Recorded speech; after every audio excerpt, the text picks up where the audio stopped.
ഈ വാർത്താ ദിനത്തിലെ പ്രധാന റിപ്പോർട്ടുകളുമായി വാർത്താമഴ ആരംഭിക്കുന്നു. ഞാൻ എസ് വിജയകുമാർ. യമനിലെ ജയിലിൽ കഴിയുന്ന മലയാളി നേഴ്സ് നിമിഷപ്രിയയുടെ വധശിക്ഷ നീട്ടിവെച്ചു. ഇക്കാര്യം സ്ഥിരീകരിക്കുന്ന യമൻ സർക്കാരിന്റെ ഉത്തരവ് കാന്തപുരം എ പി അബൂബക്കർ മുസ്ലിയാർക്ക് അയച്ചു നൽകി. നാളെ നിശ്ചയിച്ചിരുന്ന വധശിക്ഷ അനിശ്ചിതമായി നീട്ടിയെന്നാണ് ഉത്തരവിൽ പറയുന്നത്. വധശിക്ഷ നീട്ടിയതുമായി ബന്ധപ്പെട്ട ഉത്തരവ് സ്ഥിരീകരിച്ചെങ്കിലും പുറത്തുവന്ന രേഖയുടെ ആധികാരികതയിൽ വിദേശകാര്യ മന്ത്രാലയ വൃത്തങ്ങൾ സംശയം പ്രകടിപ്പിച്ചു. ഇക്കഴിഞ്ഞ ദിവസങ്ങളിൽ സമസ്ത നേതാവും ഇന്ത്യൻ ഗ്രാൻഡ് മുഫ്തിയുമായ കാന്തപുരം എ പി അബൂബക്കർ മുസ്ലിയാർ നടത്തിയ ഇടപെടലാണ് ഫലം കണ്ടത്. പുതുക്കിയ വധശിക്ഷാ തീയതി പിന്നീട് അറിയിക്കുമെന്ന് യമൻ സർക്കാർ. അറ്റോർണി ജനറലിന്റെ നിർദ്ദേശപ്രകാരമാണ് നടപടിയെന്ന് ഉത്തരവിലുണ്ട്. യമൻ ജയിൽ അധികൃതരുമായും പ്രോസിക്യൂട്ടറുമായും വിദേശകാര്യ മന്ത്രാലയം സ്ഥിരമായി ബന്ധപ്പെടുന്നുണ്ടെന്ന് കേന്ദ്ര സർക്കാർ അറിയിച്ചു. ഇടപെടലുകൾക്ക് നിമിഷപ്രിയ ആക്ഷൻ കൗൺസിലും നിമിഷപ്രിയയുടെ കുടുംബവും നന്ദി അറിയിച്ചു. നാളെ നടക്കാനുള്ള വലിയ ഒരു കാര്യം മാറ്റിവെക്കാൻ കഴിഞ്ഞതിന് ഞാൻ ഒരുപാട് നന്ദി പറയുവാണ്. എന്റെ മോളെ രക്ഷിക്കാനായിട്ട് എല്ലാവരും സഹായിക്കണം എന്ന് പറയുന്നത് മാത്രമേ എനിക്ക്. And at this point I want to thank some people from the bottom of my heart. Governor Kerala, our honorable Prime Minister Mr. Modi, our Home Minister, and also the whole embassy of Saudi Arabia. നാളെയായിരുന്നു വധശിക്ഷ നടപ്പാക്കേണ്ടിയിരുന്നത്. Kanthapuram A P Abubakar മുസ്ലിയാരുടെ ഇടപെടലിൽ സൂഫി പണ്ഡിതർ തലാലിന്റെ കുടുംബാംഗങ്ങളുമായി നടത്തിയ മധ്യസ്ഥ ചർച്ചകളിലാണ് നിർണായക തീരുമാനം. ദയാധനം നൽകി വധശിക്ഷ ഒഴിവാക്കാനുള്ള ശ്രമമാണ് നടക്കുന്നത്. തൽക്കാലത്തേക്കെങ്കിലും ശിക്ഷ നീട്ടിവെച്ചതിലൂടെ തലാലിന്റെ കുടുംബവുമായി കൂടുതൽ ചർച്ചകൾക്കുള്ള സമയം ലഭിക്കും. 24 മിഡിൽ ഈസ്റ്റ്. നിമിഷപ്രിയയുടെ വധശിക്ഷ നീട്ടിയതിന് പിന്നിൽ നിർണായകമായത് കാന്തപുരം എ പി അബൂബക്കർ മുസ്ലിയാരുടെ ഇടപെടലാണ്. ചാണ്ടി ഉമ്മൻ MLAയും നിരന്തര പരിശ്രമമാണ് ഇക്കാര്യത്തിൽ നടത്തുന്നത്. വധശിക്ഷ നടപ്പാക്കാൻ മണിക്കൂറുകൾ മാത്രം ശേഷിക്കെ നിമിഷപ്രിയയ്ക്ക് പ്രതീക്ഷയുടെ വെളിച്ചമേകിയത് കാന്തപുരം എ പി അബൂബക്കർ മുസ്ലിയാരുടെ ഇടപെടൽ. വിഷയത്തിൽ ഇടപെടാൻ കേന്ദ്ര സർക്കാരിന് നയതന്ത്ര പരിമിതിയുണ്ടായിരുന്നു. യമനിലെ മതപണ്ഡിതൻ ഷെയ്ഖ് ഹബീബ് ഉമറിന്റെ ഉറ്റ സുഹൃത്ത് കാന്തപുരത്തിന്റെ രംഗപ്രവേശം അപ്രതീക്ഷിതമായിരുന്നു. പിന്നീടെല്ലാം വേഗത്തിലായി. കാരണം ഒരു മനുഷ്യൻ എന്ന നിലക്ക് എന്നെ കൊണ്ട് കഴിയുന്നത് ചെയ്യുക എന്ന നിലക്ക് തന്നെ പൊതുവിഷയത്തിൽ ജാതിയോ മതമോ ഒന്നും നോക്കാറില്ല. നിമിഷപ്രിയയുടെ മോചനത്തിന് ചാണ്ടിയുമ്മനും പരിശ്രമം തുടരുകയാണ്. അമ്മ മറിയാമ്മയ്ക്കൊപ്പം രാജ്ഭവനിലെത്തി ഗവർണർ രാജേന്ദ്ര വിശ്വനാഥ് അർലേക്കറെ കണ്ട ചാണ്ടിയുമ്മൻ സാധ്യമായ ഇടപെടലുമായുണ്ട്. നിമിഷപ്രിയ തിരിച്ച് മലയാളത്തിൽ വരും എന്നുള്ള വിശ്വാസമുണ്ട്. കാരണം കൂട്ടായ ഒരു പരിശ്രമം, അതിനകത്ത് ആദരണീയനായ ഗവർണറിൻ്റെ പങ്ക് വളരെ വലുതാണ്. അതുപോലെ ആദരണീയനായ കാന്തപുരം അബൂബക്കർ മുസ്ലിയാർ അവർകൾ. നിമിഷപ്രിയയുടെ മോചനത്തിനായി യമനിൽ തുടരുന്ന തമിഴ്നാട് സ്വദേശിയും സാമൂഹ്യ പ്രവർത്തകനുമായ സാമുൽ ജെറോമിനും ആശ്വസിക്കാം. വധശിക്ഷ നീട്ടിവെച്ചതിനെ താൽക്കാലിക ആശ്വാസമെന്ന് വിശേഷിപ്പിക്കാം. വധശിക്ഷ റദ്ദാക്കാനുള്ള ശ്രമം വൈകാതെ ഫലം കാണുമെന്നും പ്രതീക്ഷിക്കാം. 24 തിരുവനന്തപുരം. നിമിഷപ്രിയയുടെ മോചനത്തിനായി പ്രവർത്തിക്കുന്ന എല്ലാവർക്കും നന്ദി പറഞ്ഞ് അമ്മ പ്രേമകുമാരി. മോചനം പെട്ടെന്ന് നടക്കുമെന്ന് പ്രതീക്ഷയുണ്ടെന്ന് മറിയാമ്മ ഉമ്മൻ പ്രതികരിച്ചു. കൂട്ടായ പ്രവർത്തനമാണ് ഫലം കണ്ടതെന്നും പ്രവർത്തനം തുടരണമെന്ന് ചാണ്ടി ഉമ്മനും പറഞ്ഞു. ഗവർണറുടെ ഇടപെടലിനും ചാണ്ടി ഉമ്മൻ നന്ദി അറിയിച്ചു. 24 എൻകൗണ്ടറിലായിരുന്നു പ്രതികരണം. നാളെ നടക്കാനുള്ള വലിയ ഒരു കാര്യം മാറ്റിവെക്കാൻ കഴിഞ്ഞതിന് ഞാൻ ഒരുപാട് നന്ദി പറയുവാണ്. എന്തായാലും എല്ലാവരുടെയും കഷ്ടപ്പാടുകളും സാറുടെ രാവ് പോലും ഉറക്കമില്ലാത്ത കഷ്ടപ്പാടുകളും കൊണ്ട് അത് മാറ്റിവെക്കാൻ കഴിഞ്ഞു. ഇനി ബാക്കിയുള്ള കാര്യങ്ങളും ഒരുപാട് കിടക്കുമല്ലേ നമ്മുടെ മുമ്പിൽ. എനിക്ക് ഏറ്റവും പ്രതീക്ഷയുണ്ട് മോചനം പെട്ടെന്ന് തന്നെ നടക്കും എന്ന്. പിന്നെ ഉമ്മൻചാണ്ടിയുടെ എൻ്റെ ആത്മസംതൃപ്തിയുടെ നിമിഷങ്ങളാണ്. നമ്മൾ പാതി വഴിയേ ചെന്നിട്ടുള്ളൂ. എല്ലാവരുടെയും കൂടെ ജോയിൻ്റ് എഫേർട്ടാണ് നമ്മൾ എത്തിയിരിക്കുന്നത്. ആ എത്തി നിൽക്കുന്നത് നമ്മൾ ഇനിയും തുടരണം. നമ്മുടെ പ്രവർത്തനം നിർത്താൻ പാടില്ല. നമ്മുടെ നാട്ടിലെ ഒരു ഗ്രാമത്തിലെ ഒരു കുട്ടിയുടെ അവസ്ഥയാണ്. നാളെ ഇന്നലെ നമ്മുടെ ആർക്ക് വേണമെങ്കിൽ സംഭവിക്കാം. ഒന്നിച്ച് നിൽക്കണം. അതിനകത്ത് രാഷ്ട്രീയമില്ല. രാഷ്ട്രീയത്തിനപ്പുറം മനുഷ്യത്വം കണ്ടുകൊണ്ട് ഇവിടെ നിൽക്കുവാൻ സാധിച്ചു. നിമിഷപ്രിയയുടെ വധശിക്ഷ നടപ്പാക്കുന്നത് നീട്ടിവെച്ചു എന്ന വിവരം ആശ്വാസം നൽകുന്നതാണെന്ന് മുഖ്യമന്ത്രി പിണറായി വിജയൻ. ഇത്തരമൊരു തീരുമാനത്തിലേക്ക് നയിച്ചത് കാന്തപുരം എ പി അബൂബക്കർ മുസ്ലിയാരുടെ ഇടപെടലാണ്. നിമിഷപ്രിയ ആക്ഷൻ കൗൺസിലിനെയും മുഖ്യമന്ത്രി അഭിനന്ദിച്ചു. മനുഷ്യത്വവും സാഹോദര്യവുമുള്ള സുമനസ്സുകളുടെ അക്ഷീണ പ്രയത്നത്തിന്റെ ഫലമാണ് ഈ തീരുമാനമെന്ന് മുഖ്യമന്ത്രി പറഞ്ഞു. മറ്റ് റിപ്പോർട്ടുകളിലേക്ക് വാർത്താമഴ കടക്കുന്നു. സാങ്കേതിക ഡിജിറ്റൽ സർവകലാശാലകളിലെ താൽക്കാലിക VC നിയമനത്തിനുള്ള പട്ടിക രാജ്ഭവന് കൈമാറി. 3-അംഗ പാനലാണ് സർക്കാർ ചാൻസലർക്ക് നൽകിയത്. ഹൈക്കോടതി വിധിയുടെ അടിസ്ഥാനത്തിലാണ് സർക്കാരിന്റെ പുതിയ നീക്കം. സുപ്രീം കോടതിയിൽ ഗവർണർ നാളെ അപ്പീൽ നൽകാനിരിക്കെയാണ് സർക്കാർ തിരക്കിട്ട് ഇത്തരമൊരു നീക്കം നടത്തുന്നത്. മനീഷ് മഹിവാൽ തിരുവനന്തപുരത്ത് നിന്ന് വിശദാംശങ്ങളുമായി ചേരുന്നു. മനീഷ്, ഹൈക്കോടതി ഉത്തരവ് സർക്കാരിന് അനുകൂലമാണ്. ആ ഉത്തരവിനെ നിയമപരമായി സുപ്രീം കോടതിയിൽ ചോദ്യം ചെയ്യാൻ ഗവർണർ ചാൻസലർ തയ്യാറെടുക്കുന്നു. നാളെ അദ്ദേഹം അപ്പീൽ നൽകും സുപ്രീം കോടതിയിൽ. അതിന് തൊട്ട് മുമ്പ് ഇത്തരമൊരു പട്ടിക രാജ്ഭവന് കൈമാറുന്നു. ഇതിൽ നിന്ന് നിയമനം നടത്തുകയല്ലാതെ നിലവിൽ രാജ്ഭവന് മുന്നിൽ മറ്റു വഴികളില്ലല്ലോ.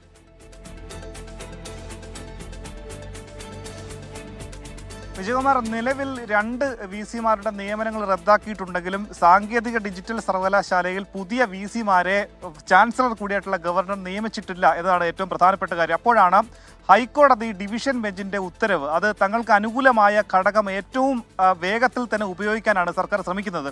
കാരണം ഈ വിധിയിൽ അല്ലെങ്കിൽ ഉത്തരവിൽ ഹൈക്കോടതി പറയുന്നത് സർക്കാരിന്റെ ശുപാർശ മറികടന്നുകൊണ്ട് ഒരു താൽക്കാലിക VC-യെ നിയമിക്കാൻ പാടില്ല എന്നുള്ള നിർദ്ദേശം ഈ ഉത്തരവിൽ പറയുന്നുണ്ട്. അതിൻ്റെ നിയമപരമായ കാര്യങ്ങൾ അത് ഉപയോഗിക്കാനാണ് സർക്കാർ ശ്രമിക്കുന്നത്. നിലവിൽ സാങ്കേതിക സർവകലാശാലയിൽ 3 പാനലുള്ള ലിസ്റ്റാണ് സർക്കാർ കൈമാറിയിട്ടുള്ളത്. അതിൽ 2 പേർ കഴിഞ്ഞ തവണ മുഹമ്മദ് ആരിഫ് ഖാൻ ഗവർണർ ആയിരിക്കുന്ന ഘട്ടത്തിൽ തന്നെ സർക്കാർ അന്ന് കൊടുത്ത ലിസ്റ്റ്, അത് ഗവർണർ അംഗീകരിച്ചിരുന്നില്ല. അന്ന് സിസ തോമസിനെയും ശിവപ്രസാദിനായിരുന്നു അത് VC-മാരെ നിയമിച്ചത്. അന്ന് കൊടുത്ത 3 പേരിൽ 2 പേരെ നിലനിർത്തിക്കൊണ്ടുള്ള 3 പേരുടെ പാനൽ നൽകുന്നു. അവരുടെ പേര് ഇങ്ങനെയാണ്: പ്രൊഫസർ ജയപ്രകാശ്, നിലവിൽ ഇൻചാർജാണ്, ഡയറക്ടർ ഓഫ് ടെക്നിക്കൽ എഡ്യൂക്കേഷൻ. ഒപ്പം തന്നെ professor A. Praveen, department of civil engineering, CET, Thiruvananthapuram. 3-ാമത്തെ ആള് കഴിഞ്ഞ തവണ സർക്കാർ കൊടുത്ത പാനലിലെ ആള് റിട്ടയർ ആയതിനെ തുടർന്ന് 3-ാമത് കൊടുക്കുന്ന ആളുടെ പുതിയ ആളാണ്, അതായത് ഡോക്ടർ R. നജീബാണ്, department of civil engineering, TKM college of engineering, കൊല്ലം.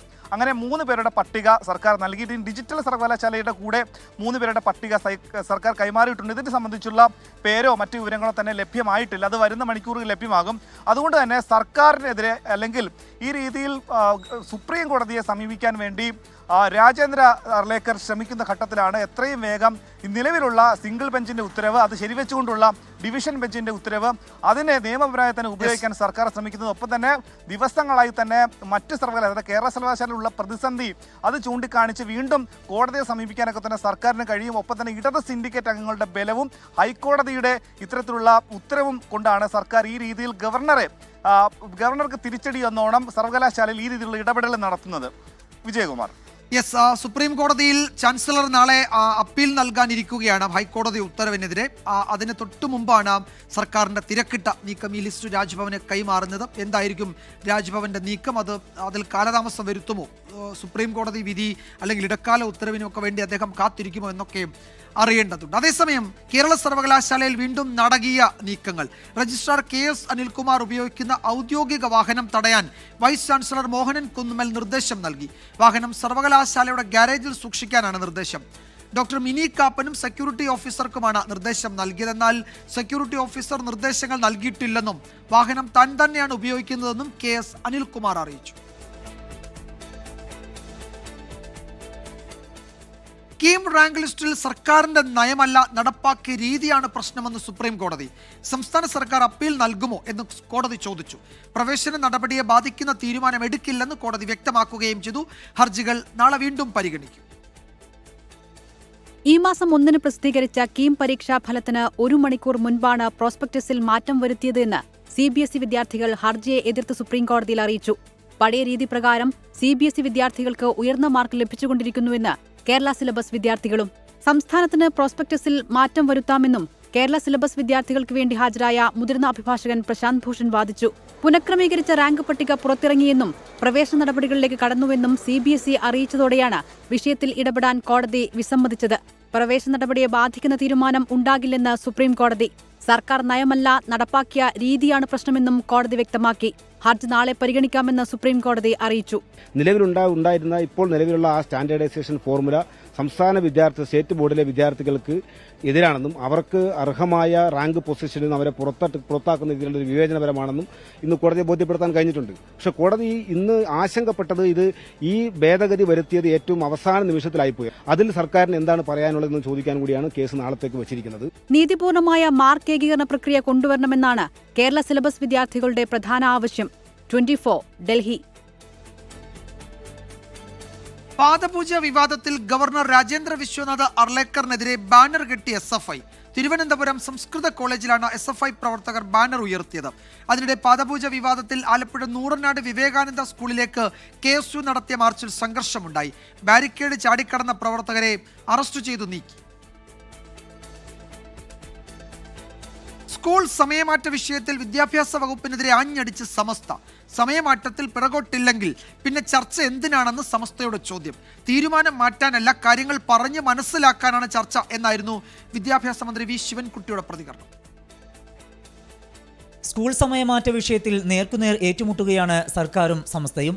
എതിർപ്പുള്ള സമസ്തയുമായി ചർച്ചയാകാമെന്ന് വ്യക്തമാക്കുന്ന വിദ്യാഭ്യാസ മന്ത്രി തീരുമാനം മാറ്റാനല്ല ചർച്ചയെന്ന് കൂടി വ്യക്തമാക്കിയതോടെയാണ് സമസ്ത ഇടഞ്ഞത്. ഞാൻ അവരോട് പറഞ്ഞു, അവർക്ക് ആശയക്കുഴപ്പമുണ്ടെങ്കിൽ അത് തീർക്കുന്നതിനൊക്കെ ഒരുമിച്ചിരുന്ന് സംസാരിക്കാമെന്ന് പറഞ്ഞു. ചർച്ച എന്ന് പറഞ്ഞാൽ ഈ തീരുമാനം മാറ്റാൻ വേണ്ടിയുള്ള ചർച്ചയല്ല, ബോധ്യപ്പെടുത്താൻ വേണ്ടിയുള്ളൊരു ചർച്ച നടത്തുന്നുണ്ട് എന്നുള്ളതാണ്.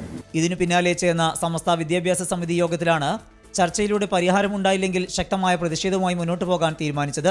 അനുകൂല നടപടി ഉണ്ടാവുന്നില്ലെങ്കിൽ സമരം ശക്തമാക്കാൻ കോഴിക്കോട് ചേർന്ന സമസ്തയുടെയും പോഷക സംഘടനകളുടെയും സംയുക്ത ഏകോപന സമിതി യോഗം തീരുമാനിച്ചു.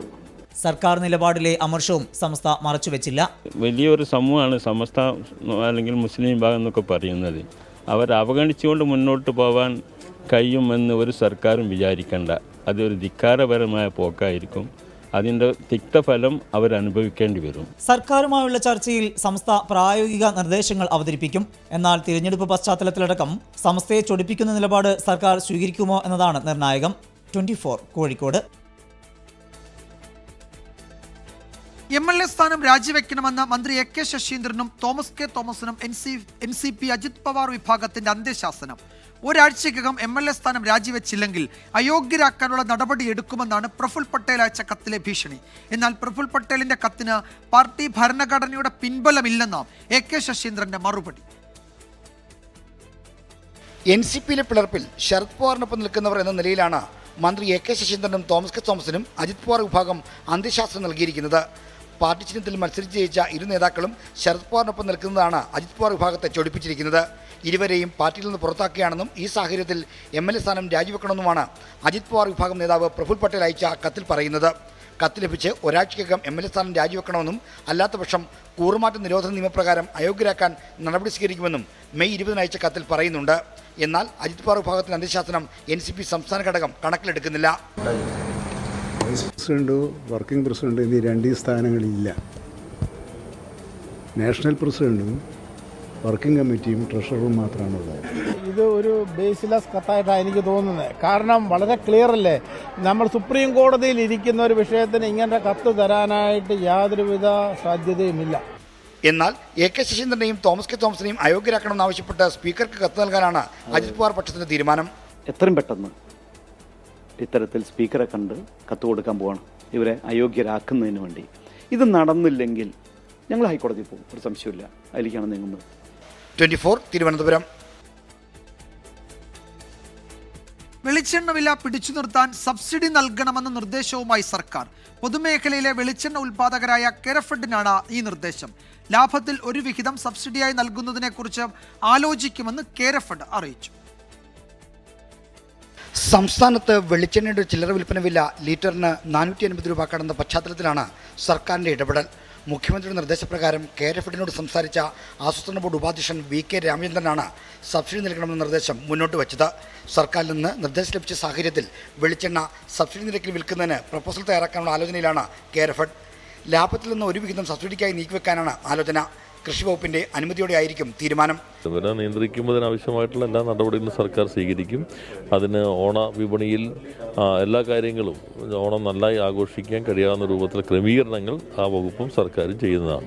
വില കൂടിയതിനെ തുടർന്ന് സംസ്ഥാനത്തെ വെളിച്ചെണ്ണ വിൽപ്പന കുറഞ്ഞിട്ടുണ്ട്. ഇതുമൂലം മില്ലുടമകളും പ്രതിസന്ധിയിലാണ്. ഇനിയും സാമ്പിൾ വെടിക്കെട്ടും വലിയ വെടിക്കെട്ടും വരാൻ കിടക്കുന്നുള്ളൂ. മിക്കവാറും ഓണത്തിനടുത്തായിരിക്കും സാമ്പിൾ വെടിക്കെട്ട് വരണത്. അതിനുശേഷം പിന്നെ അങ്ങോട്ട് നാളികേരം ഇല്ലാത്ത നാളുകളാണ്. ഇന്റർനാഷണൽ ഷോർട്ടേജ് ഉണ്ട്, അതിന്റെ ഒരു വലിയൊരു ഭാഗമാണ് നമ്മളെയും ബാധിച്ചിരിക്കുന്നത്. നാളികേരത്തിന്റെ ഉൽപ്പാദനക്കുറവാണ് എണ്ണവില കൂടാൻ കാരണം. ക്ഷാമം കണക്കിലെടുത്ത് ഊഹക്കച്ചവടം വഴി നാളികേരം പൂഴ്ത്തിവെക്കുന്നുണ്ടെന്നും പരാതിയുണ്ട്. 24 തിരുവനന്തപുരം. മിൽമ പാൽവില വർധന ഉടൻ ഉണ്ടാകില്ല. ഇന്ന് തിരുവനന്തപുരത്ത് ചേർന്ന ഡയറക്ടർ ബോർഡ് യോഗത്തിലാണ് തീരുമാനം. വിലവർധനയെക്കുറിച്ച് പഠിക്കാൻ 5 അംഗ സമിതിയെ തീരുമാനിച്ചുവെന്ന് മിൽമ ചെയർമാൻ KS മണി അറിയിച്ചു. ഇന്ന് തിരുവനന്തപുരത്തെ മിൽമ ആസ്ഥാനത്ത് ചേർന്ന ഡയറക്ടർ ബോർഡ് യോഗത്തിലാണ് തൽക്കാലം പാലിന്റെ വില വർദ്ധിപ്പിക്കേണ്ടെന്ന തീരുമാനമെടുത്തത്. വില വർദ്ധിപ്പിക്കുന്നതിനെക്കുറിച്ച് വിശദമായി പഠിച്ച് തീരുമാനമെടുക്കൂ. യൂണിയൻ പ്രതിനിധികളും ഉദ്യോഗസ്ഥരും ഉൾപ്പെട്ട 5 അംഗ സമിതിയെ പഠനത്തിനായി യോഗം ചുമതലപ്പെടുത്തി. അടുത്ത മാസം ചേരുന്ന യോഗത്തിൽ സമിതിയുടെ റിപ്പോർട്ട് പരിശോധിച്ച് മുന്നോട്ട് പോകുമെന്ന് മിൽമ ചെയർമാൻ KS മണി അറിയിച്ചു.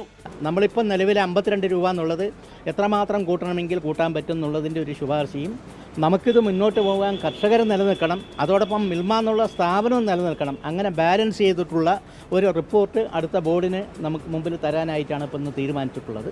മിക്കവാറും നമുക്ക് ആ റിപ്പോർട്ടിൻ്റെ അടിസ്ഥാനത്തിൽ ഉചിതമായ തീരുമാനമെടുത്ത് മുന്നോട്ട് പോകാൻ കഴിയും. തിരുവനന്തപുരം, എറണാകുളം യൂണിയനുകൾ വില വർദ്ധിപ്പിക്കണമെന്ന ആവശ്യം ഉന്നയിച്ചതിന് പിന്നാലെയാണ് ഇന്ന് ഡയറക്ടർ ബോർഡ് യോഗം ചേർന്നത്. എന്നാൽ വില കൂട്ടേണ്ടതില്ലെന്ന നിലപാടിലായിരുന്നു മലബാർ യൂണിയൻ. ലിറ്ററിന് 10 രൂപ വർധനവായിരുന്നു എറണാകുളം യൂണിയന്റെ ശുപാർശ. ഉൽപാദന ചെലവിന് ആനുപാതിക വർധന തിരുവനന്തപുരം യൂണിയനും ശുപാർശ ചെയ്തു. അതേസമയം തദ്ദേശ തെരഞ്ഞെടുപ്പ് അടുക്കുന്ന സമയത്ത് പാലിന്റെ വില വർദ്ധിപ്പിക്കേണ്ട എന്ന നിലപാടിലാണ് സർക്കാരും. 24 തിരുവനന്തപുരം. മുതിർന്ന നേതാവ് K. ഇസ്മായിലിന്റെ പാർട്ടി അംഗത്വം പുതുക്കാൻ CPI സംസ്ഥാന എക്സിക്യൂട്ടീവ് നിർദ്ദേശം നൽകും. സസ്പെൻഷൻ കാലാവധി കഴിയുമ്പോൾ അംഗത്വം പുതുക്കി നൽകാനാണ് നിർദ്ദേശം. അംഗത്വം പുതുക്കി നൽകരുത് എന്ന പാലക്കാട് ജില്ലാ ഘടകത്തിന്റെ ശുപാർശ തള്ളിക്കൊണ്ടാണ് എക്സിക്യൂട്ടീവിന്റെ ഈ തീരുമാനം. എറണാകുളം ജില്ലാ സെക്രട്ടറി ആയിരുന്ന P. രാജുവിന്റെ മരണവുമായി ബന്ധപ്പെട്ട് നടത്തിയ പരസ്യ പ്രതികരണത്തിന്റെ പേരിലാണ് K. ഇസ്മായിലിനെ 6 മാസത്തേക്ക് സസ്പെൻഡ് ചെയ്തത്. സസ്പെൻഷൻ കാലാവധി ഓഗസ്റ്റിൽ പൂർത്തിയാകുന്ന സാഹചര്യത്തിലാണ് അംഗത്വം പുതുക്കി നൽകാൻ പാലക്കാട് ജില്ലാ ഘടകത്തിന് നിർദ്ദേശം നൽകിയത്. സംസ്ഥാനത്ത് അടുത്ത ദിവസങ്ങളിൽ അതിശക്തമായ മഴയ്ക്ക് സാധ്യതയെന്ന് കേന്ദ്ര കാലാവസ്ഥാ വകുപ്പ്.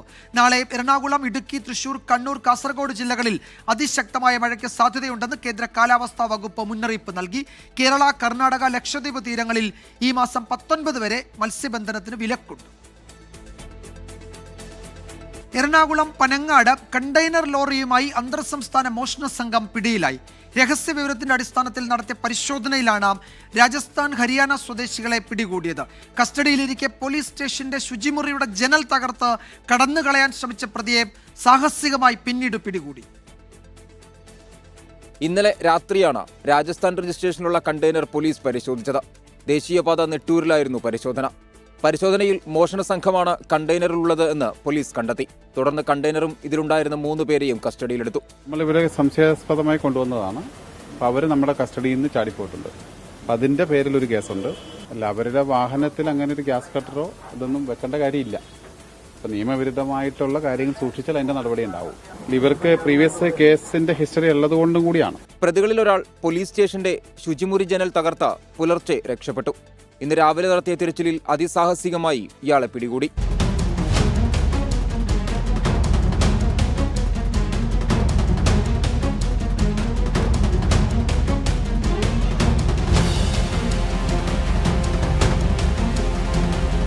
പിടിയിലായവരിൽ 2 പേർ ഹരിയാന സ്വദേശികളും ഒരാൾ രാജസ്ഥാൻ സ്വദേശിയുമാണ്. നിരവധി മോഷണ കേസുകളിലെ പ്രതികളാണിവർ. കണ്ടെയ്നറിൽ നിന്ന് ഗ്യാസ് കട്ടറടക്കം പോലീസ് കണ്ടെടുത്തു.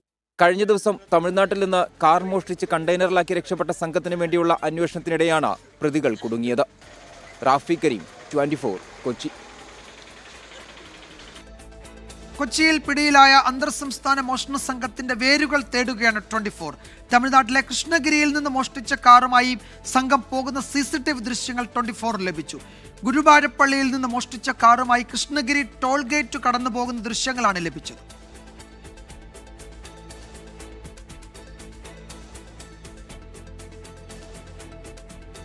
മോഷ്ടാക്കളുടെ ലക്ഷ്യം ATM കവർച്ച തന്നെയായിരുന്നു എന്ന് കൃഷ്ണഗിരി DYSP C. മുരളി 24നോട് പറഞ്ഞു. ഒരു പ്രൈവറ്റ് കമ്പനിയിലെ കുക്കിംഗ് സാധനങ്ങൾ കൊണ്ടുപോകുന്ന വാഹനമായിരുന്നു മോഷ്ടിച്ച car.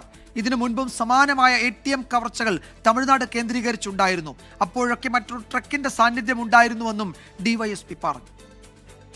Last year the same occurrence happened in the same limit. Eco car வந்து theft ஆகுது. எகைன் வந்து ஒரு கண்டெய்னரில் வந்துட்டு அஃபென்ஸ் பண்ணுறாங்க. என்ன அஃபென்ஸ்? அந்த ATM offence, ATM burglary. The same Mewat கும்பல் இந்த கார் தான் ஃபாலோ பண்ணோம். சரி இந்த கார் யார் திருடுறாங்கன்னு ஃபாலோ பண்ணாதான் again we came to know that one கண்டெய்னரில் two suspects came down from the lorry, that container lorry, and stolen that vehicle, that eco vehicle.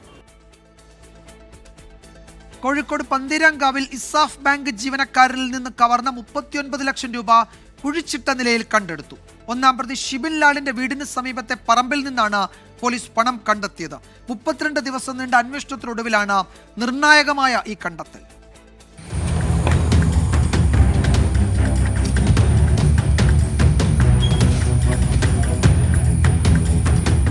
കഴിഞ്ഞ മാസം 11-നാണ് പട്ടാപ്പകൽ 40 ലക്ഷം രൂപ ഷിബിൻ ലാൽ കവർന്നത്. 2 ദിവസത്തിനുള്ളിൽ അറസ്റ്റിലായ പ്രതിയിൽ നിന്ന് 55,000 രൂപ കണ്ടെത്തിയെങ്കിലും ബാക്കി പണം എവിടെയെന്നതിന് അന്വേഷണ സംഘത്തിന് ഉത്തരം ലഭിച്ചില്ല. എന്നാൽ ഷിബിൻ ലാലിന്റെ ഭാര്യ കൃഷ്ണലേഖ, ബന്ധു ദിനരഞ്ജു എന്നിവരെ ചോദ്യം ചെയ്തതോടെയാണ് നിർണായക വിവരങ്ങൾ ലഭിച്ചത്. ഇതോടൊപ്പം CCTV ദൃശ്യങ്ങൾ കൂടി പരിശോധിച്ചതോടെ 39 ലക്ഷത്തിന് ഉത്തരമായി. ശാസ്ത്രീയ തെളിവുകൾ വച്ചുള്ള ചോദ്യം ചെയ്യലിൽ ഷിബിൻ ലാൽ കുറ്റം സമ്മതിച്ചു. വീടിനടുത്തുള്ള പറമ്പിൽ കുഴിച്ചിട്ട പണവും പുറത്തെടുത്തു.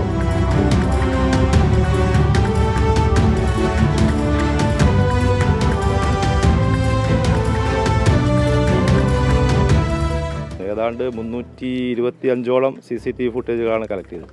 ഈ സാധനം പ്രതിയുടെ കയ്യിൽ തന്നെ ഉണ്ട് എന്നും ഇത് വേറെ എവിടെയും ചിലവായി പോയിട്ടില്ല എന്നുള്ളൊരു നിഗമനത്തിൽ പോലീസ് എത്തിയത്. ഇനി പിടിച്ചു നിൽക്കാൻ കഴിയില്ല എന്നുള്ള രീതിയിലായിരിക്കാം പ്രതി SIയോട് കുറ്റസമ്മതം നടത്തി ഇങ്ങനെ ഇന്ന സ്ഥലത്ത് ഞാൻ കുഴിച്ചിട്ടുണ്ടെന്ന് പറഞ്ഞു. ബാഗിൽ നിന്ന് ഷിബിൻ ലാലിന്റെ പേഴ്സും ആധാർ കാർഡും മറ്റു ബാങ്ക് രേഖകളും കണ്ടെത്തി. പണം ഇനി കോടതിയിൽ കൈമാറും. 39 ലക്ഷം രൂപ എവിടെയെന്ന ചോദ്യമായിരുന്നു അന്വേഷണ സംഘത്തെ കുഴക്കിയത്. കൊണ്ടോട്ടിയിൽ നിന്ന് ലഭിച്ച CCTV ദൃശ്യങ്ങൾ ഈ ചോദ്യത്തിന്റെ ഉത്തരത്തിന് നിർണായകമായി. പിന്നീട് വളരെ വേഗത്തിലായിരുന്നു പോലീസിന്റെ നടപടി. ജയൻ കല്യാശ്ശേരിക്കൊപ്പം മിഥില ബാലൻ, 24 കോഴിക്കോട്. ഷാർജയിൽ മകളെ കൊന്ന് ആത്മഹത്യ ചെയ്ത വിപഞ്ചികയുടെ കുഞ്ഞിന്റെ മൃതദേഹം സംസ്കരിക്കുന്നത് മാറ്റി. മൃതദേഹം ഇന്ന് സംസ്കരിക്കാനുള്ള ഭർത്താവിന്റെ നീക്കം കോൺസുലേറ്റ് തടഞ്ഞു. ഇന്ത്യൻ കോൺസുലേറ്റിൽ നടന്ന ചർച്ചയിലാണ് തീരുമാനം. രണ്ടുപേരുടെയും സംസ്കാരം നാട്ടിൽ നടത്തണമെന്ന് വിപഞ്ചികയുടെ മാതാവ് ആവശ്യപ്പെട്ടു. വൈഭവിയുടെ മൃതദേഹം UAEയിൽ തന്നെ സംസ്കരിക്കണമെന്ന് വിപഞ്ചികയുടെ ഭർത്താവ് നിധീഷ് ആവശ്യപ്പെടുകയായിരുന്നു. ഇത് തടയണമെന്നാവശ്യപ്പെട്ടാണ് വിപഞ്ചികയുടെ അമ്മ ശൈലജ UAEയിലെത്തിയത്. മകളുടെ മൃതദേഹം നാട്ടിലേക്ക് കൊണ്ടുപോകണമെന്നാവശ്യപ്പെട്ട് ശൈലജ ഷാർജ പ്രോസിക്യൂട്ടറെ അടക്കം കണ്ടിരുന്നു. ഇതിനിടെയാണ് കുഞ്ഞിന്റെ മൃതദേഹം വിട്ടുകിട്ടിയതായും മൃതദേഹം ഇന്ന് തന്നെ സംസ്കരിക്കുമെന്നും നിധീഷും ബന്ധുക്കളും അറിയിച്ചത്. ഇത് അനുവദിക്കാനാകില്ലെന്നും 2 മൃതദേഹങ്ങളും നാട്ടിൽ സംസ്കരിക്കണമെന്നും ശൈലജ ആവശ്യപ്പെട്ടു. നമുക്ക് നാട്ടിൽ കൊണ്ടുപോയി സംസ്കരിക്കണം. ഞാൻ ഈ ഒരു പ്രതീക്ഷയോടാണ് ഞാൻ ഇവിടെ വന്നത്. അമ്മയും കൊച്ചിനെയും കൊണ്ടുപോകാം. ഇവിടെ സംസ്കരിക്കുന്നതിനെക്കാട്ടി നല്ലത് നമ്മുടെ നാട്ടിൽ സംസ്കരിക്കുന്നത്. ഒന്നേ അവന്റെ വീട്ടിൽ, അല്ലെങ്കിൽ എൻ്റെ വീട്ടിൽ. ഇത് രണ്ടിലെന്തെങ്കിലും ഒന്ന് ചെയ്താൽ മതി. തുടർന്നാണ് കോൺസുലേറ്റ് വിഷയത്തിൽ ഇടപെടുകയും നിധീഷിനെയും ബന്ധുക്കളെയും ചർച്ചയ്ക്ക് വിളിക്കുകയും ചെയ്തത്. തുടർന്ന് വൈഭവിയുടെ മൃതദേഹം സംസ്കരിക്കുന്നത് മാറ്റി. സംഭവത്തിൽ കൂടുതൽ അന്വേഷണം ആവശ്യപ്പെട്ട് വിപഞ്ചികയുടെ കുടുംബം നാളെ ഷാർജ പോലീസിനെ സമീപിക്കും. 24 ദുബായ്. അഹമ്മദാബാദ് വിമാന ദുരന്തത്തിൽ എയർക്രാഫ്റ്റ് ആക്സിഡന്റ് ഇൻവെസ്റ്റിഗേഷൻ ബ്യൂറോ റിപ്പോർട്ടിനെതിരെ ആഞ്ഞടിച്ച് പൈലറ്റുമാരുടെ സംഘടന. പൈലറ്റുമാർക്ക് മേൽ പഴിചാരി വിമാന കമ്പനികളെ രക്ഷിക്കാനുള്ള ശ്രമമാണെന്ന് പൈലറ്റ്സ് അസോസിയേഷൻ ഓഫ് ഇന്ത്യ അധ്യക്ഷൻ ക്യാപ്റ്റൻ സാം തോമസ് 24-നോട് പറഞ്ഞു. DGCA നിർദ്ദേശത്തിന് പിന്നാലെ വിമാനങ്ങളിലെ ഇന്ധന സ്വിച്ചുകളിൽ എയർ ഇന്ത്യ പരിശോധന നടത്തി. അപകടത്തിൽപ്പെട്ട വിമാനത്തിന്റെ 2 ഫ്യൂൽ കൺട്രോൾ സ്വിച്ചുകളും കട്ട് ഓഫ് മോഡിലായിരുന്നു എന്നാണ് എയർക്രാഫ്റ്റ് ആക്സിഡന്റ് ഇൻവെസ്റ്റിഗേഷൻ ബ്യൂറോയുടെ പ്രാഥമിക റിപ്പോർട്ട്. ഈ റിപ്പോർട്ടിനെതിരെയാണ് പൈലറ്റുമാരുടെ സംഘടന രംഗത്തെത്തിയത്. റിപ്പോർട്ട് തയ്യാറാക്കിയത് അടിസ്ഥാന വിവരം പോലും ഇല്ലാത്തവരെന്ന് പൈലറ്റ്സ് അസോസിയേഷൻ ഓഫ് ഇന്ത്യ അധ്യക്ഷൻ ക്യാപ്റ്റൻ സാം തോമസ് 24-നോട്. കുറേ അമേരിക്കൻ ടേംസ് ഇതിൽ യൂസ് ചെയ്തിട്ടുണ്ട്.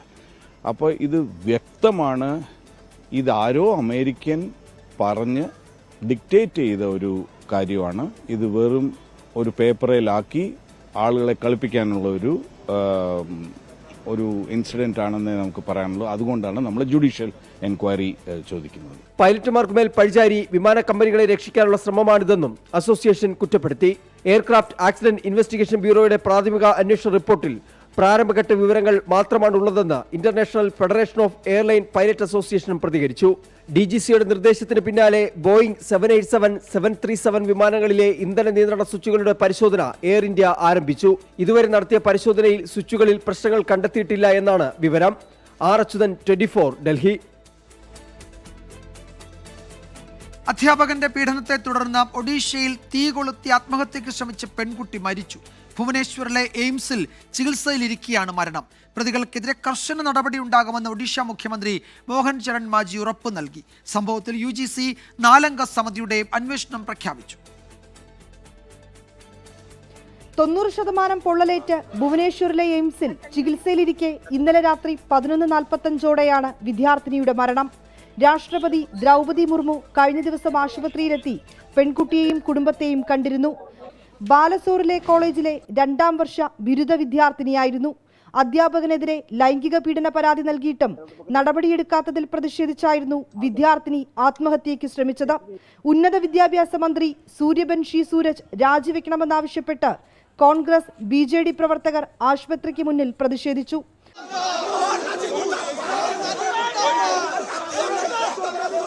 സർക്കാർ പെൺകുട്ടിയുടെ കുടുംബത്തിനൊപ്പമാണെന്നും പ്രതികൾക്കെതിരെ കർശന നടപടിയെടുക്കുമെന്നും മുഖ്യമന്ത്രി മോഹൻ ചരൺ മാജി. പ്രതികളെ സംരക്ഷിക്കാൻ BJP ശ്രമിച്ചുവെന്ന് പ്രതിപക്ഷ നേതാവ് രാഹുൽ ഗാന്ധി ആരോപിച്ചു. കോളേജ് പ്രിൻസിപ്പലിനെയും ആരോപണ വിധേയനായ അധ്യാപകനെയും പോലീസ് അറസ്റ്റ് ചെയ്തിരുന്നു. 24 ഡൽഹി. വയനാട് മേപ്പാടി താഞ്ഞിലോട് വന്യമൃഗശല്യത്തിനെതിരെ സമരം ചെയ്ത നാട്ടുകാർക്കെതിരെ പോലീസ് നടപടി. റോഡ് ഉപരോധിച്ച ജനകീയ സമിതി പ്രവർത്തകർക്ക് നേരെ പോലീസ് ലാത്തി വീശി. മേഖലയിലെ കാട്ടാന ശല്യത്തിൽ പൊറുതിമുട്ടിയായിരുന്നു ജനങ്ങളുടെ പ്രതിഷേധം.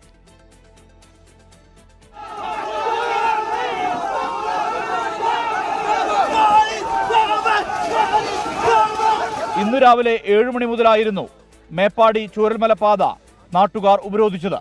കഴിഞ്ഞ ദിവസങ്ങളിൽ പ്രദേശത്ത് കാട്ടാനശല്യം രൂക്ഷമാണ്. കാട്ടാനയുടെ മുന്നിൽപ്പെട്ട് അത്ഭുതകരമായി ആളുകൾ രക്ഷപ്പെട്ട അനുഭവവും പ്രദേശത്തുണ്ട്. വൻ കൃഷിനാശവും സംഭവിക്കുന്നുണ്ട്. 3 മണിക്കൂറോളം നീണ്ടു ഉപരോധം. DFO അജിത് കെ രാമൻ ഉൾപ്പെടെയുള്ളവർ സ്ഥലത്തെത്തി. ജില്ലാ കളക്ടർ നേരിട്ടെത്തണമെന്ന് നാട്ടുകാർ ആവശ്യപ്പെട്ടു. ഇതിനിടയിലായിരുന്നു പോലീസിന്റെ നടപടി.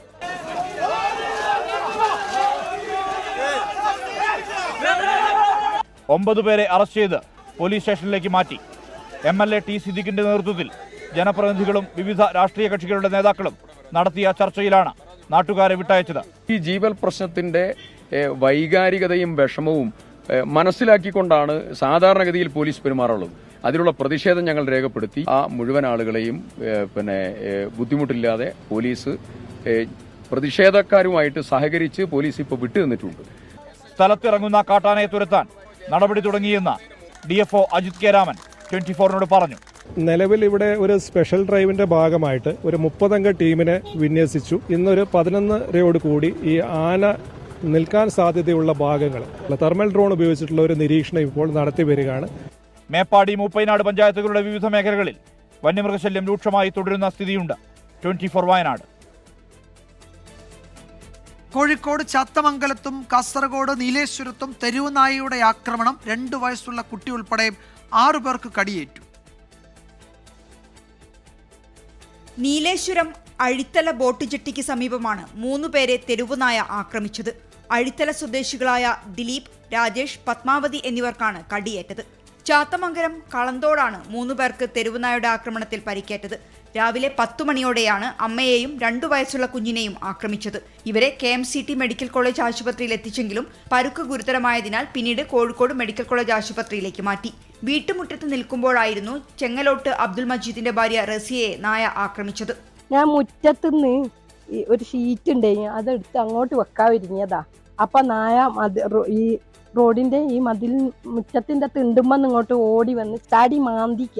നിരവധി വിദ്യാഭ്യാസ സ്ഥാപനങ്ങളും വീടുകളുമുള്ള പ്രദേശത്താണ് തെരുവുനായയുടെ ആക്രമണമുണ്ടായത്. 24 കോഴിക്കോട്. അതിനിടെ യുക്രൈൻ പ്രധാനമന്ത്രി ഡെനിസ് ഷെഹ്മഗാൽ രാജിവെച്ചു. പ്രസിഡന്റ് വ്ളാഡിമിർ സെലൻസ്കി യൂലിയ സ്വരഡെങ്കോയെ പ്രധാനമന്ത്രിയായി നാമനിർദ്ദേശം ചെയ്തതിന് പിന്നാലെയാണ് രാജി പ്രഖ്യാപനം. രാജിക്കത്ത് ഡെനിസ് ഇൻസ്റ്റഗ്രാമിൽ പോസ്റ്റ് ചെയ്തു. ഡെനിസ് പ്രതിരോധ മന്ത്രിയാകുമെന്നാണ് റിപ്പോർട്ടുകൾ. കൊച്ചിയിലും ഇനി KSRTC ഓപ്പൺ ഡബിൾ ഡെക്കർ. നാളെ മുതൽ സർവീസ് ആരംഭിക്കും. വൈകിട്ട് 5 മണി മുതലാണ് സർവീസ്.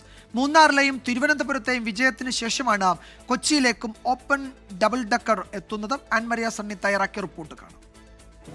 കൊച്ചിക്ക് അങ്ങനെ ഡബിൾ ഡെക്കർ ബസ് സ്വന്തമായിരിക്കുകയാണ്. തിരുവനന്തപുരത്തെ മൂന്നാറിലെ വിജയകരമായ സംരംഭത്തിന് ശേഷമാണ് കൊച്ചിയിലേക്കും ഡബിൾ ഡെക്കർ ബസ് എത്തിയിരിക്കുന്നത്. കൊച്ചി KSRTC എറണാകുളം KSRTC സ്റ്റാൻഡിൽ നിന്നും ആരംഭിക്കുന്ന യാത്ര ആ കൊച്ചി നഗരത്തിലെ പ്രധാനപ്പെട്ട വിനോദസഞ്ചാര കേന്ദ്രങ്ങളെല്ലാം സഞ്ചരിച്ചത് ഇതുപോലെ ആസ്വദിക്കാനായിട്ട് സാധിക്കും.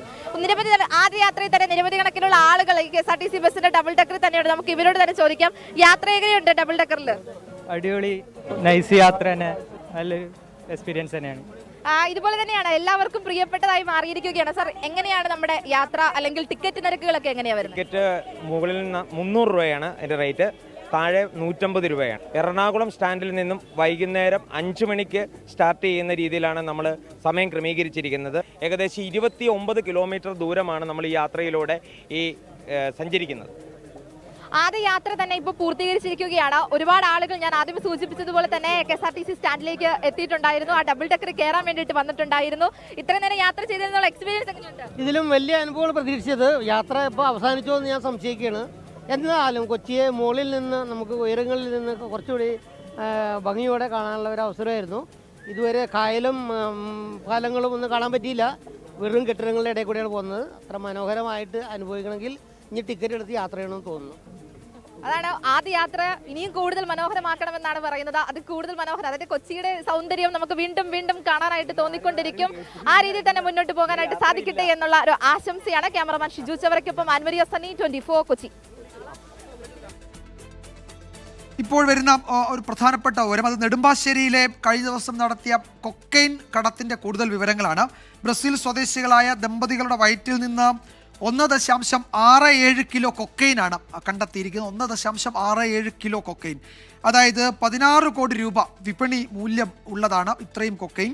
163 കൊക്കൈൻ ഗുളികകളാണ് ഇരുവരും വയറ്റിൽ ഒളിപ്പിച്ച് എന്ന് വെച്ചാൽ വിഴുങ്ങി കടത്തിക്കൊണ്ടുവരാൻ ശ്രമിച്ചത്. കേൾക്കുമ്പോൾ ഒരുപക്ഷെ നമുക്ക് കുറച്ച് ചിരി വരുമെങ്കിലും 16 കോടി രൂപ മൂല്യമുള്ള ലഹരി വസ്തുക്കൾ വിഴുങ്ങിയാണ് ഈ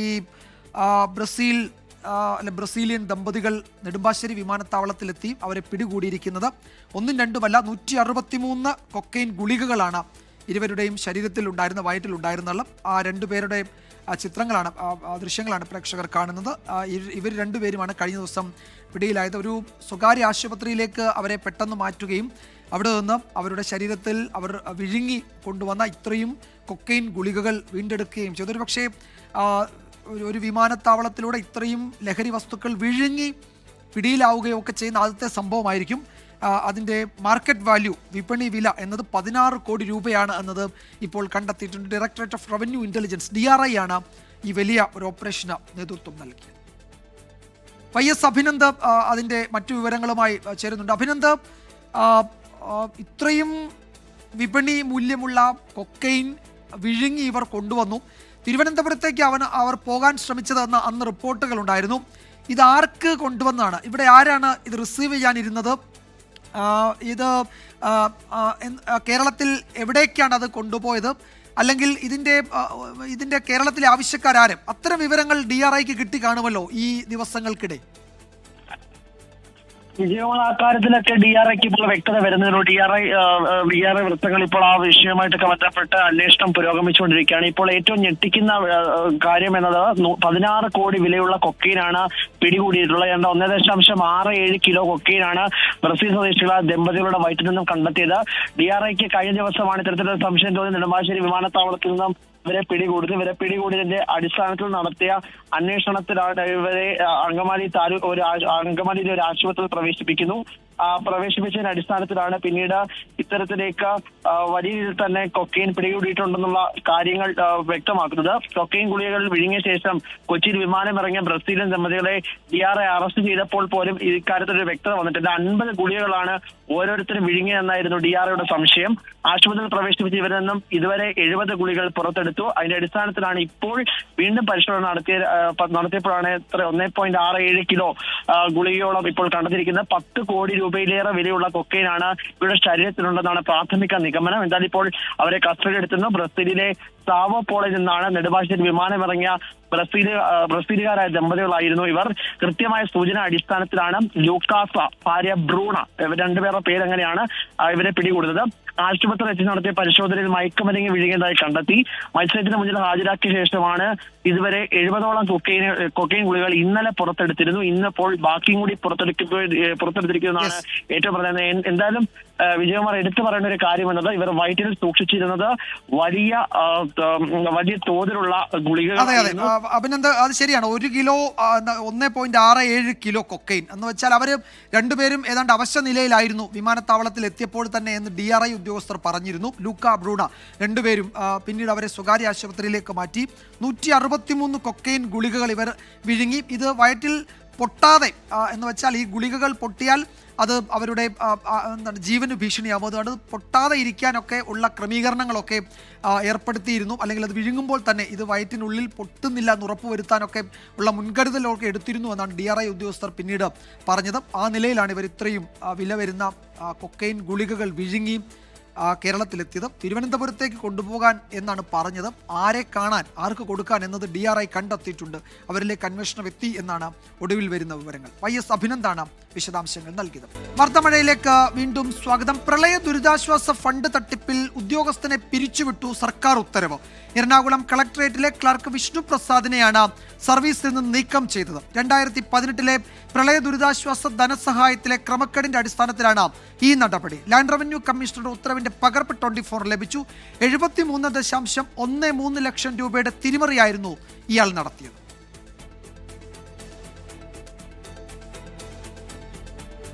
ടെസ്ല കാർ കമ്പനിയുടെ ഇന്ത്യയിലെ ആദ്യത്തെ ഷോറൂം മുംബൈയിൽ പ്രവർത്തനം തുടങ്ങി. മഹാരാഷ്ട്ര മുഖ്യമന്ത്രി ദേവേന്ദ്ര ഫട്നാവിസ് ഷോറൂം ഉദ്ഘാടനം ചെയ്തു. 60 ലക്ഷം രൂപ വില വരുന്ന മോഡൽ Y കാറുകളാണ് ആദ്യഘട്ടത്തിൽ വിൽപ്പനയ്ക്കെത്തിയത്. ബാന്ദ്ര കുർള കോംപ്ലക്സിൽ 4000 സ്ക്വയർ ഫീറ്റിലാണ് ടെസ്ലയുടെ ആദ്യ ഷോറൂം.